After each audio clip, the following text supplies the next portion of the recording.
Senior year in 3 words. I'd probably say fun, chaotic, and exciting. Well, I've produced the movie as well, so been with it for a while. And yeah, I just thought it was a really funny concept for a movie to play a girl who wakes up after a 20-year coma and goes and redoes her senior year. And I loved high school genre movies, and I just thought, this is just an awesome, and it's going to bring so much cheer to everybody. Rebel's freaking amazing. She's literally a sweetheart and would treat everyone exactly the same, and that's really what I appreciated about her. She kept it real 100% all the time. So she was so involved, more involved than I was even expecting. It's really her movie. She really treated it like her baby, and she was just very giving, very involved, very invited with the entire cast. We went to a lot of dinners, and she was just really awesome to be around. She's incredible. Her improv is everything that you've heard about.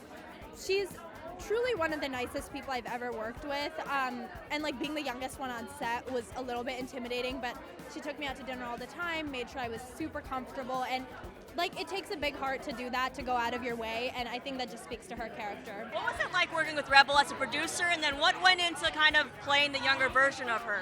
Yeah, I was very nervous because Rebel is amazing and incredible, and I wanted it to be consistent and to make sense and for the audience to believe that this is the same person. So we spoke about quirks and kind of how Steph might sit in her body and what she does. She has this, she fiddles with her bracelets or touches her hair in a certain way. So that was really good to chat through that. And also it's helpful when you're wearing the same costume.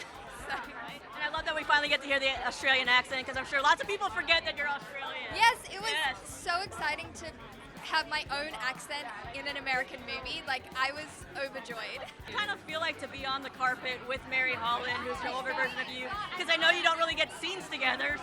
So this is what was so incredible is we did a Zoom, and the one time when we could have met on set, we had a cast dinner. She went back to LA to be with her husband or something. I don't know. Adult life. Yeah, I don't know. But this is the first time that we've met, and it was so exciting. I look up to her so much. I would physically fight someone for her career. I would love to do what she does. She's incredible.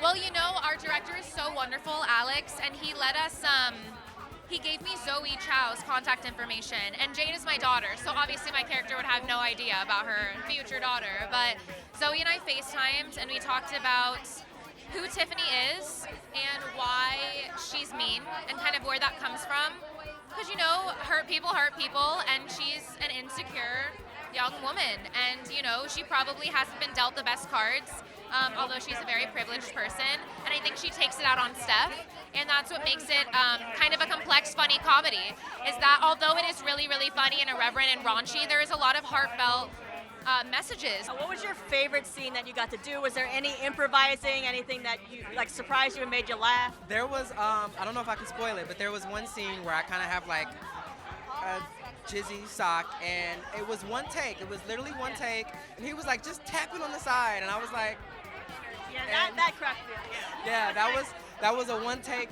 just do it, just try it, and it was so funny, and it played so well.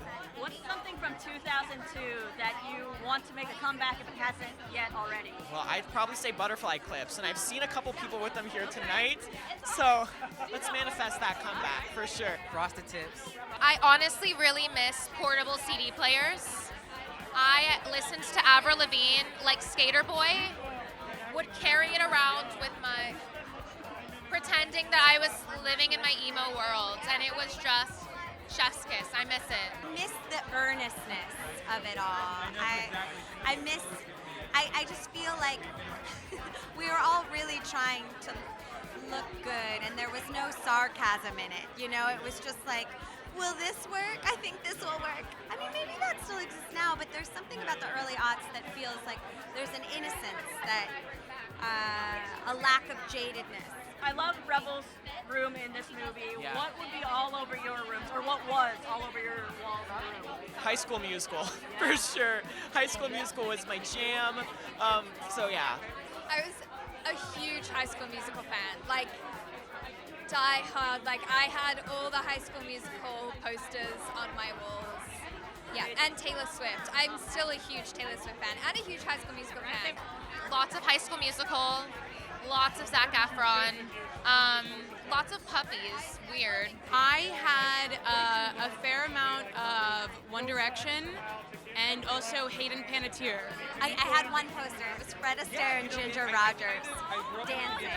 I mean, I think that this film has a lot of heart, and it's also, I feel like the overarching message is just to like kind of leave the past behind you, and even though you might not get dealt the cards that you want to, sometimes it's better to just move on with your life than like staying in one place in time, you know what I mean?